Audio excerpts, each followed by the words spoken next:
അപ്പോൾ എല്ലാവർക്കും ഒരു പുതുപുത്തൻ എപ്പിസോഡിലേക്ക് സ്വാഗതം. അങ്ങനെ ഈ ആഴ്ചയിലെ ആദ്യത്തെ ബ്ലോക്ക് ബസ്റ്റർ മത്സരം കഴിഞ്ഞിരിക്കുകയാണ്. Manchester City versus Tottenham Hotspur 2-0 Tottenham Hotspur വിജയിച്ചിരിക്കുന്നു.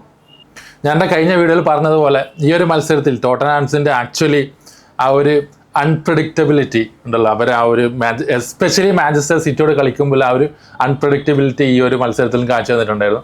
ഞാൻ ആ ഒരു വീഡിയോയിൽ പ്രത്യേകം പറഞ്ഞിട്ടുണ്ടായിരുന്നു തോമസ് ഫ്രാങ്ക് എങ്ങനെയാണ് ഈ ഒരു മത്സരത്തിൽ ടോട്ടൻഹാമിനെ ഒരു സജ്ജരാക്കുന്നത്, അല്ലെങ്കിൽ ഒരു ഗെയിം പ്ലാൻ എനിക്ക് കാണാൻ ഭയങ്കര താല്പര്യമുണ്ടെന്ന്. നല്ല ഒരു മാനേജറാണ് തോമസ് ഫ്രാങ്ക്. അറിയാലോ, ബ്രെൻഫോർഡിൽ ഉണ്ടാകുമ്പോൾ അവർ എത്ര നല്ലൊരു പ്ലേ ഒക്കെയാണ് ബ്രെൻഫോർഡ് കാഴ്ചവെച്ചതെന്ന് നമുക്ക് എല്ലാവർക്കും അറിയുന്നതാണ്.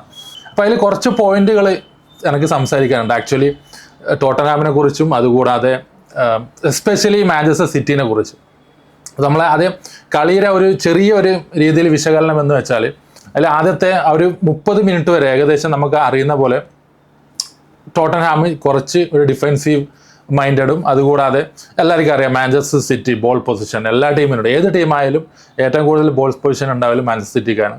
അപ്പോൾ ആ ഒരു മെൻറ്റാലിറ്റി ആയിരിക്കും കളി തുടങ്ങുമ്പോൾ എന്ന് എല്ലാവർക്കും അറിയാം. അപ്പോൾ ആ ഒരു ഏകദേശം 30 മിനിറ്റ് വരെ അങ്ങനെയാണ് പോയിക്കൊണ്ടിരുന്നത്.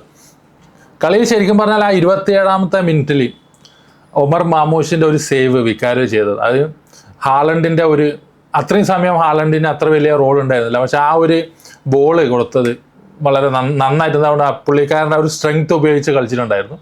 ആ ഒരു സേവ് കിടിലായിരുന്നു, നല്ല എന്താ പറയുക വേൾഡ് ക്ലാസ് സേവ്.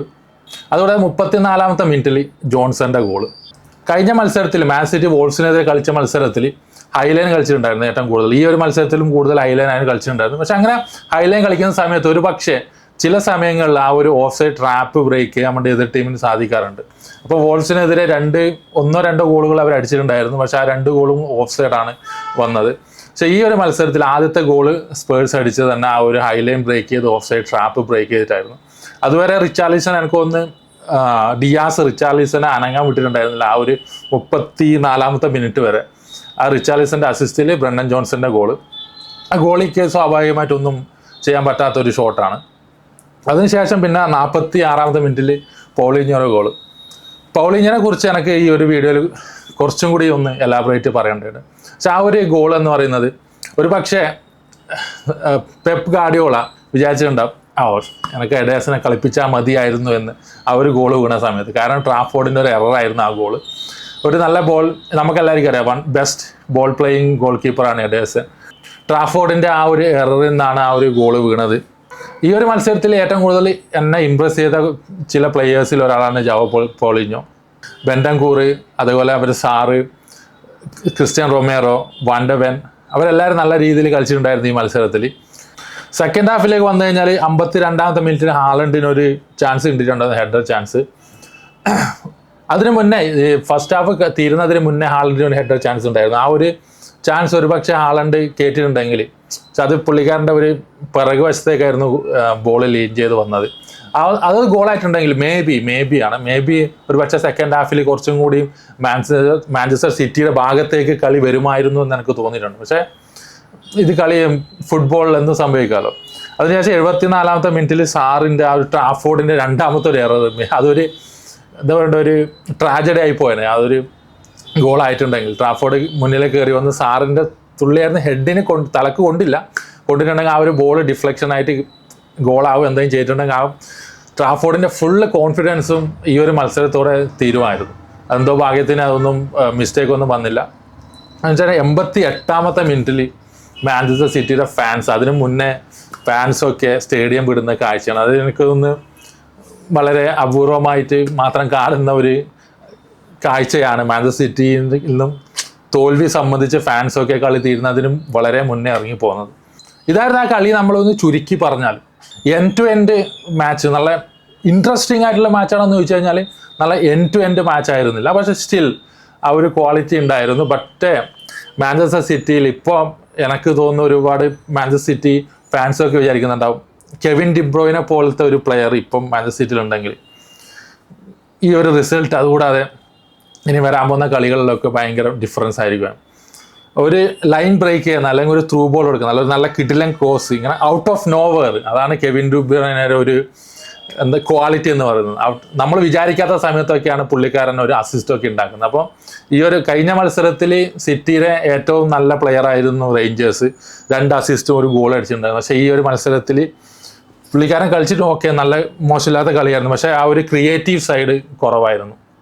പിന്നെ സെക്കൻഡ് ഹാഫിൽ ഡോക്കു ലെഫ്റ്റ് സൈഡിൽ വന്നതിന് ശേഷമാണ് പിന്നെയും കുറച്ചും കൂടി ആ ഒരു ലെഫ്റ്റ് സൈഡ് കുറച്ചും കൂടി ആക്റ്റീവായത്. മാമൂഷ് ആദ്യത്തെ ഹാഫിൽ ആ ഒരു ചാൻസ് വിക്കാരിയോ സേവ് ചെയ്ത ചാൻസ് ഉണ്ടായിരുന്നു, പക്ഷേ അങ്ങനെ വലുതായിട്ട് വലിയ ഇതൊന്നും റോളൊന്നും ഉണ്ടായിരുന്നില്ല മാമൂഷിന് ഫസ്റ്റ് ഹാഫിൽ. സെക്കൻഡ് ഹാഫിൽ ഡോക്ക് വന്നതുകൊണ്ട് ആ ഒരു സൈഡിൽ കുറച്ചും കൂടി ആക്റ്റീവ് ആയിരുന്നു. പിന്നെ ആ കുഡൂസും ട്രാഫോർഡും തമ്മിലുള്ള ഒരു ഇൻസിഡൻറ്റ്, അത് കമൻറ്റേഴ്സൊക്കെ പറയുന്നുണ്ടായിരുന്നു അതൊരു ഇൻറ്റൻഷണൽ ആയിട്ടുള്ള ഹാൻഡല്ല, അതുകൊണ്ട് ഫൗൾ കൊടുക്കാൻ പറ്റില്ല. അപ്പോൾ നിങ്ങളുടെ അഭിപ്രായം എന്താണ് കമൻറ്റ് സെക്ഷനിൽ രേഖപ്പെടുത്തുക. അപ്പോൾ മൊത്തത്തിൽ ഈ ഒരു കളി ഒരു സിറ്റി ഫാൻസ് അല്ലെങ്കിൽ ടോട്ടൻഹാം ഫാൻസ് ഈ ഒരു വീഡിയോ കാണുന്നുണ്ടെങ്കിൽ, അല്ലെങ്കിൽ കളി കണ്ടവർക്ക് നിങ്ങൾക്ക് അഭിപ്രായം എന്തുണ്ട് കമൻറ്റ് സെക്ഷനിൽ. ഇത് ഞാൻ പറഞ്ഞിട്ടുണ്ടായിരുന്നു ആ ഒരു വോൾസിൻ്റെ ആ ഒരു കളിയിൽ, ഇപ്പോഴും ഞാൻ എടുത്ത് പറയുകയാണ്, വോൾസിൻ്റെ ആ ഒരു കളിയിൽ ഞാൻ പറഞ്ഞിട്ടുണ്ടായിരുന്നു മാൻ സിറ്റിക്ക് ചാൻസ് ക്രിയേറ്റ് ചെയ്യാൻ ഭയങ്കര ബുദ്ധിമുട്ടായിരുന്നു ആ കളിയിൽ.